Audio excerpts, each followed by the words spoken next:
Hello everyone, welcome to Naira study. अब आप सब कैसे हैं? आई होप कि आप सभी अच्छे होंगे और अपनी स्टडी को कंटिन्यू कर रहे होंगे। फ्रेंड्स, आज का जो वीडियो लेक्चर हो जाता है, इसमें आपका जो डीएलएड फर्स्ट सेमेस्टर आपका सब्जेक्ट है बाल विकास एवं सीखने की प्रक्रिया, इसका 2024 का जो संस्करण हो जाता है पवन सीरीज का, इसको कंटिन्यू करेंगे। इससे पहले की वीडियो में 1 to 20 क्वेश्चंस को कंप्लीट कर चुके हैं। आज 21 नंबर का क्वेश्चन और इसके और भी क्वेश्चंस को कंप्लीट करेंगे। सो वीडियो में लास्ट तक बने रहिएगा, वीडियो को बिल्कुल भी स्किप ना कीजिएगा, ठीक है ना। तो इसमें सबसे पहले हम ये समझ लेते हैं कि बाल विकास के जनक कौन है, बाल विकास होता क्या है, इसको समझेंगे। उसके बाद क्वेश्चंस की तरफ चलेंगे, ठीक है।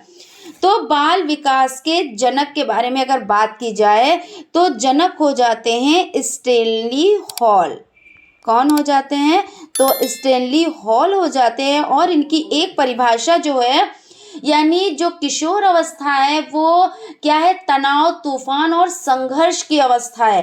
तो इस परिभाषा को आप लोग बहुत अच्छे से याद रखिएगा, आप लोगों के लिए बहुत ही ज्यादा इंपॉर्टेंट हो जाती है, ठीक है। और अगर बात की जाए, इन्होंने क्या कहा, ये जो मनोवैज्ञानिक है, इन्होंने अपने पाठ्यक्रम और इस अनुशासन में पीएचडी प्राप्त किया इन्होंने, ठीक है ना।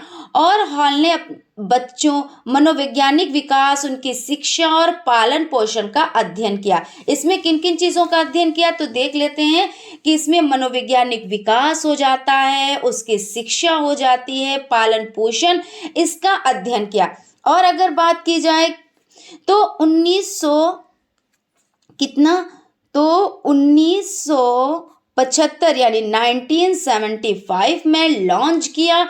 और एकीकृत बाल विकास योजना यानी ICDS एक अद्वितीय प्रारंभिक बचपन का विकास कार्यक्रम है। और जिसका उद्देश्य क्या है, तो अगर उद्देश्य की बात की जाए तो कुपोषण, स्वास्थ्य, विकास और ये सब, यानी कुपोषण, स्वास्थ्य और युवा बच्चों और नर्सिंग माताओं की विकास आवश्यकताओं को संबोधित करना है। तो इस तरह से आपने समझ लिया होगा कि बाल विकास क्या होता है, यानी बच्चों का विकास, और इसमें किन किन चीजों पर डिस्कस किया गया है, कब इसको लॉन्च किया गया है। तो ये सब चीजों के बारे में हम लोगों ने जान लिया, ठीक है। अब क्वेश्चन की तरफ चलते हैं। क्वेश्चन आपका हो जाता है फर्स्ट नंबर का, प्रयत्न एवं भूल। यहाँ पे भूल है, मूल मिसप्रिंट है, ठीक है ना। भूल होता है, भूल सिद्धांत का प्रतिपादन किसने किया, यानी प्रतिपादित किया तो यानी किसने किया? कोहलर ने, योकस ने, थॉर्नडाइक ने या हल ने किया? तो आपका आंसर जो हो जाता है वो आपका हो जाता है थॉर्नडाइक। किसने किया? तो प्रयत्न एवं भूल जो सिद्धांत है, इसको किसने प्रतिपादित किया? तो थॉर्नडाइक ने किया। इसलिए आपका हो जाता है सा ऑप्शन राइट हो जाता है, ठीक है। और अगर बात की जाए इनके बारे में, थोड़ी सी डिटेल जान लेते हैं कि थॉर्नडाइक वेबक मशीन पहले अमेरिकी पशु मनोवैज्ञानिक थे। कौन थे? तो अमेरिकी पशु मनोवैज्ञानिक, ठीक है। और देखिए इन्होंने क्या किया, इन्होंने 1898 कब? तो 1898 में करना शुरू किया था। और थॉर्नडाइक ने कई पशुओं पर प्रयोग किया, जैसे मुर्गी हो जाता है, मछली, चूहे, इन पर प्रयोग किया। लेकिन जो इनका मुख्य प्रयोग था वो किस पे था? तो भूखी बिल्ली पर था। तो इन्होंने 1913 ईस्वी में किस पे किया? तो 1913 ईस्वी में भूखी बिल्ली पर प्रयोग किया। उसके बाद नेक्स्ट क्वेश्चन हो जाता है आपका, बालक के नैतिक विकास का तात्पर्य उसके सामाजिक विकास, शारीरिक विकास, धार्मिक विकास या चारित्रिक विकास। अब यहाँ पे नैतिक विकास की बात आई तो नैतिकता का मतलब क्या होता है? चारित्रिक विकास होता है। तो इस तरह से आपका द ऑप्शन राइट हो जाएगा। उसके बाद क्वेश्चन है, निम्न में से कौन सा प्रकार मनोवैज्ञानिक है? तो बहिर्मुखी, सैद्धांतिक, भक्तिहीन या राजनैतिक। तो इसमें देखिए जो आपका बहिर्मुखी हो जाता है, यानी निम्न में से कौन सा मनोवैज्ञानिक है प्रकार, तो आ ऑप्शन यानी बहिर्मुखी आपका हो जाता है, ठीक है ना। नेक्स्ट क्वेश्चन है आपका, आत्म केंद्रित व्यक्तित्व यानी आत्म केंद्रित व्यक्ति का व्यक्तित्व होता है, यानी कैसा होता है, अंतर्मुखी होता है या बहिर्मुखी होता है या उभयमुखी होता है या सभी। अब यहाँ पे सभी है तो आप कंफ्यूज कि ऐसा तो नहीं कि सभी वाले पे हम टिक कर दें, लेकिन ऐसा नहीं है, आपको चीजों को समझना है। तो यहाँ पे समझ लेते हैं कि आत्म केंद्रित व्यक्ति का व्यक्तित्व होता है तो आपका अंतर्मुखी हो जाता है। इसमें क्या होता है, जो अंतर्मुखी व्यक्तित्व होता है वो अपनी पसंद और नापसंद के बारे में बिल्कुल सटीक होते हैं और ऐसे व्यक्तित्व के लोग अपनी राय को बहुत जल्दी ना तो बनाते हैं और ना ही किसी के कहने पर बदलते हैं। यानी जो अंतर्मुखी व्यक्तित्व वाले लोग होते हैं, तो अब आप समझ गए कि कैसे होते हैं कि पहले तो वो किसी चीज को जल्दी से पसंद नहीं करते हैं, अगर किसी चीज को पसंद कर लेते हैं तो उसको नापसंद फिर नहीं करते हैं। और ये भी नहीं है कि इन्होंने क्या किया, किसी के कहने पे आज चीजों को बदला, फिर अपना मिजाज बदला, फिर उसके बाद दूसरी चीजों को उन्होंने पसंद किया, फिर अपना मिजाज बदला। मतलब अंतर्मुखी व्यक्तित्व जो लोग होते हैं वो इस तरह से नहीं होते हैं, ठीक है ना। तो आपका जो आंसर हो जाता है वो आ ऑप्शन राइट हो जाता है। अब आप लोग कैसे कहते नहीं कि अंतर्मुखी हैं या बहिर्मुखी, तो कमेंट बॉक्स में कमेंट करके बताएं। चिंतन के साधनों में एक है तो आपका हो जाता है संकेत, रटना, गुणों का विश्लेषण, सामान्यीकरण। तो इसमें कौन सा आपका राइट हो जाता है, तो अगर बात करते हैं तो इसमें आपका हो जाता है संकेत, यानी कि आ ऑप्शन राइट हो जाता है। बालक के अभिप्रेरणा उत्पन्न करने का प्रमुख स्रोत है उद्दीपक, रुचि, आवश्यकता, उपरोक्त सभी। तो इसमें आपका उपरोक्त सभी हो जाता है। क्यों उपरोक्त सभी हो जाता है, क्योंकि इसमें आपका जो हो जाता है तो इसमें आवश्यकता है, उद्दीपक है, तो आवश्यकता और उद्दीपक दो हो गए, इसमें रुचि भी आ जाती है। अब ऐसा तो ऑप्शन है नहीं कि आ और सा सही है या आ और बा सही है, क्योंकि इसमें उद्दीपक, आवश्यकता और रुचि तीनों है। इस तरह से उपरोक्त सभी, यही आपका राइट आंसर हो जाएगा। स्मृति एक आदर्श पुनरावृत्ति है, ये कथन किसका है, तो यहाँ पे आपका हो जाता है स्काउट का है, जेबस का है, रायबर्न का है या रॉस का है। तो आंसर की तरफ चलते हैं। इसमें आंसर आपका हो जाता है स्काउट, यानी कि आ ऑप्शन आपका राइट हो जाता है। सृजनात्मक बालक की विशेषता है कि वह संवेदनशील होता है, परिहास प्रिय होता है, जिज्ञासु होता है, उपरोक्त सभी। तो इसमें आपका जो आंसर है वो जिज्ञासु, यानी कि सा ऑप्शन आपका राइट हो जाता है। संवेग का प्रकार नहीं है, तो संवेग का प्रकार कौन नहीं है, क्या नहीं है, तो क्रोध, भय, ध्यान, प्रेम। तो क्रोध, भय, प्रेम ये तो हो जाते हैं, लेकिन ध्यान नहीं है। अब यहाँ पे जो नहीं है वही सही है, यानी आपका सा ऑप्शन राइट है। और इस तरह के क्वेश्चंस आपको बहुत अच्छे से समझने हैं, ये बड़े कंफ्यूज क्रिएट करते हैं इस तरह के क्वेश्चंस, ठीक है। उसके बाद आपका क्वेश्चन हो जाता है फ्रायड के अनुसार आक्रामकता का कारण है उच्च अधिगम, उद्दीपन, जिज्ञासा, उपलब्धि, प्रेरक। तो आंसर आपका हो जाता है इसमें उद्दीपन हो जाता है, यानी कि बा ऑप्शन आपका राइट हो जाता है, ठीक है ना। नेक्स्ट क्वेश्चन की तरफ चलते हैं। बाल विकास के अंतर्गत निम्नलिखित आयु वर्ग है, तो 0 से 18 वर्ष, 20 से 30 वर्ष या 25 से 35 वर्ष या 35 से ऊपर। तो आप लोग जानते हैं कि ये हम लोग बहुत ज़्यादा इसके बारे में डिस्कस कर चुके हैं, लेकिन फिर भी डिस्कस कर लेते हैं कि जो शिशुअवस्था हो जाती है वो जन्म से 5 वर्ष हो जाती है, ठीक है ना। और फिर बाल्यावस्था 6 से आपकी हो जाती है 12 वर्ष, और उसके बाद 12 से 18 वर्ष, किसी ने इसको कितना माना है तो 13 से 18 वर्ष, यानी कि 0 से 18 वर्ष, ये आपका राइट आंसर हो जाता है। बाल विकास उपयोगी है बालकों के लिए, शिक्षकों के लिए, बालकों एवं शिक्षकों दोनों के लिए, उपरोक्त में से कोई नहीं। तो भाई बालकों के लिए भी बाल विकास उपयोगी है और शिक्षकों के लिए भी उपयोगी है, यानी कि आपका बालकों एवं शिक्षकों दोनों के लिए हो जाता है, इसलिए आपका सा ऑप्शन राइट हो जाता है।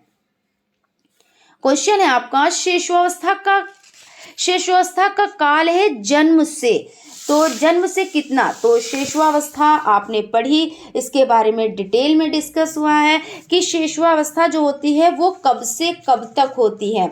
तो ये आपकी जो अवस्था हो जाती है वो जन्म से 5 वर्ष होती है। कब से होती है, तो जन्म से होती है। और कब तक होती है, तो 5 वर्ष होती है। अब आप इसमें देख लें 5 वर्ष कहीं पर है तो 4 वर्ष तक है, 6 वर्ष तक है, 7 वर्ष तक है, 8 वर्ष तक है। अब आप कंफ्यूज कि यहाँ पे 5 वर्ष तो कहीं पर है ही नहीं, और इसमें देखिए है तो 5 वर्ष राइट आंसर, लेकिन इसमें नहीं है। अब हम टिक किस पर करें, तो आप ये समझ लें, क्योंकि यहाँ पे पूछा गया है कि शिशुअवस्था का काल है जन्म से, तो जन्म की तो बात हो गई। अब उसके बाद कब तक है, तो यानी 5 वर्ष तक होती है, और 6 से क्या स्टार्ट होता है, बाल विकास यानी बाल्यावस्था स्टार्ट होती है ना।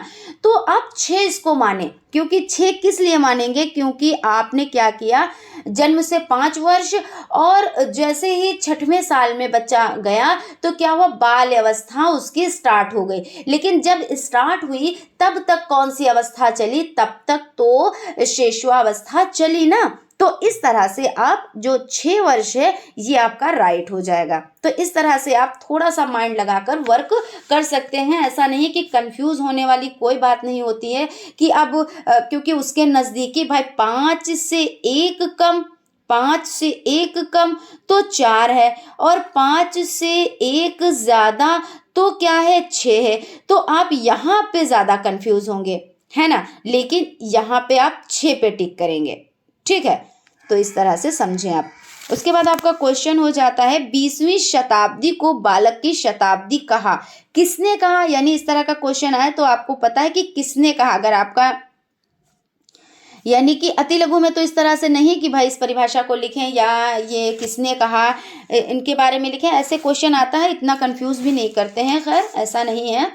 तो 20वीं शताब्दी को बालक की शताब्दी किसने कहा, क्रो ने, गुड एनफ ने, स्किनर ने, या एडलर ने। तो आपका आंसर देख लेते हैं, आंसर की तरफ चलते हैं। तो इसमें आपका आंसर हो जाता है क्रो, यानी क्रो के अनुसार ये आपके लिए बहुत ज़्यादा इम्पोर्टेंट हो जाती है परिभाषा। यानी 20वीं शताब्दी को बालक की शताब्दी किसने कहा, तो क्रो ने कहा।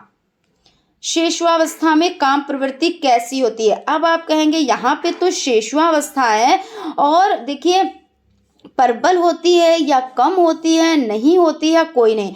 अब आप लोग क्या करेंगे, हमें पता है कि आप लोग अगर डिटेलिंग आप नहीं जानते, पहले से आपने इसके बारे में नहीं देखा है, नहीं सुना है, ये आपका पहला क्लास है, तब आपको कंफ्यूजन होगी और आप गलत टिक करेंगे, ज़रूर करेंगे। या तो शिशुआवस्था में कम की तरफ जाएंगे और कम पे ना जाते हुए आप नहीं पे जाएंगे, ठीक है ना। अब आपने इसको टिक अपने माइंड में कर लिया होगा, लेकिन ऐसा बिल्कुल भी नहीं है। जो शेषवावस्था होती है इसमें काम प्रवृत्ति प्रबल होती है, ये चीज़ ध्यान रखिएगा, ठीक है। आप लोग कंफ्यूज ना होइएगा कि काम प्रवृत्ति शेषवावस्था में होती है, नहीं, शेषवावस्था में होती है, ना कि किशोर अवस्था में, ठीक है ना। कहते नहीं कोई चीज़ फेमस होती है और कोई चीज़ छिपी होती है, तो यहाँ पे क्या है, किशोर अवस्था फेमस है कि वो तनाव, तूफान, संघर्ष की अवस्था है, लेकिन शेषवावस्था के बारे में ये चीज़ नहीं सोची है, लेकिन वही चीज़ सही है, ठीक है।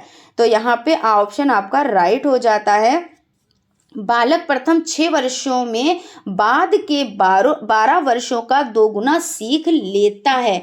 तो ये किसने कहा है, स्किनर ने कहा है, या गुड एनफ ने कहा है, या फ्रायड ने कहा है, या गेसेल ने कहा है। तो आपका इसमें जो राइट आंसर हो जाता है, राइट आंसर की तरफ चलते हैं, ठीक है ना।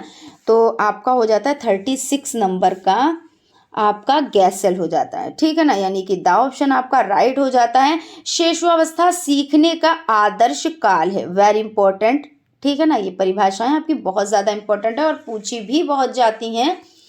तो शेषवावस्था सीखने का आदर्श काल है, ये किसने कहा है, तो वैलेंटाइन, ठीक है ना। उसके बाद है किशोरावस्था का काल है। अब यहाँ पे किशोरावस्था की बात कही जा रही है, तो 16 वर्ष नहीं है, है ना। और 6 से 12 वर्ष ये तो भाई बाल्यावस्था है, और 18 वर्ष से ऊपर, अगर 12 से 18 वर्ष ना दिए होते और 18 वर्ष से ऊपर किसी किसी ने माना है, यानी ये अवस्था किसी किसी विद्वान मतलब कुछ ऐसे विद्वान हैं जिन लोगों ने माना है कि 22 वर्ष तक जाती है, लेकिन 22 वर्ष तक जाती है, लेकिन यहाँ पे आपका 12 से 18 वर्ष है, तो यही आपका राइट आंसर है। ठीक है ना, तो आप लोग कंफ्यूज ना होइएगा। क्वेश्चन है बुद्धि का विकास लगभग पूर्ण हो जाता है, तो बुद्धि का जो विकास है वो कब तक पूर्ण हो जाता है, तो इस पे बात कर लेते हैं। जो मनुष्य की बुद्धि है, ठीक है ना, उसकी अगर विकास की बात की जाए तो उसकी कोई आयु सीमा नहीं होती है, क्योंकि देखिए बुद्धि की आयु सीमा इसलिए नहीं होती क्योंकि कुछ लोग कहते हैं कि बच्चा शिशुअवस्था में बहुत ज़्यादा सीखता है, कुछ लोग कहते हैं कि बाल्यावस्था में बहुत ज़्यादा सीखता है, कुछ लोग कहते हैं किशोर अवस्था में।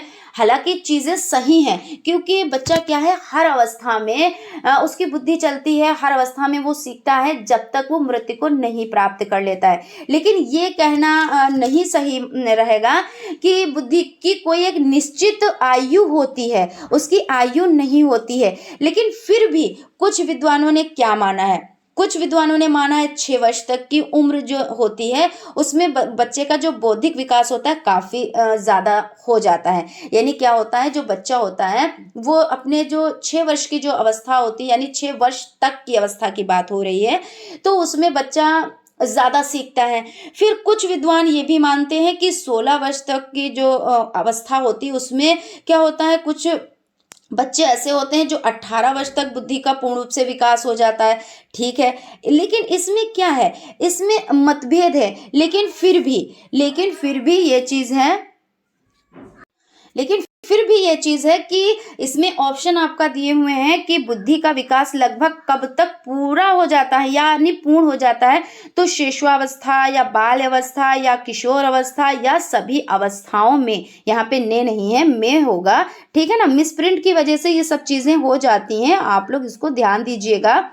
तो इसमें किशोर अवस्था माना गया, क्योंकि कुछ विद्वान क्या मानते हैं कि 16 वर्ष तक और कुछ मानते हैं कि 18 वर्ष तक बुद्धि का पूर्ण रूप से विकास हो जाता है। तो आप लोग टिक करेंगे, क्योंकि जब ऐसी अवस्था आती है, यानी ऐसी कंडीशन आप लोगों के सामने, हमारे सामने आती है कि सभी इसमें सही हो सकते हैं, क्योंकि भाई बुद्धि कोई ऐसा तो है नहीं कि किसी उम्र में कुछ बढ़ती, किसी उम्र में वो चीज़ अलग है, किसी उम्र में ज़्यादा सीख पाते हैं, किसी उम्र में यानी किसी एज में, अवस्था में हम कम सीख पाते हैं, लेकिन चलती रहती बुद्धि जो है। ऐसा नहीं है कि कभी कभी तो ऐसा होता है लोग अपनी जो एज होती है किशोर अवस्था उसमें कुछ नहीं कर पाते, फिर आगे एज जब आती है उसमें कुछ कर जाते हैं और ऐसा कर जाते हैं कि वो कामयाब हो जाते हैं, तो क्या बुद्धि नहीं चली?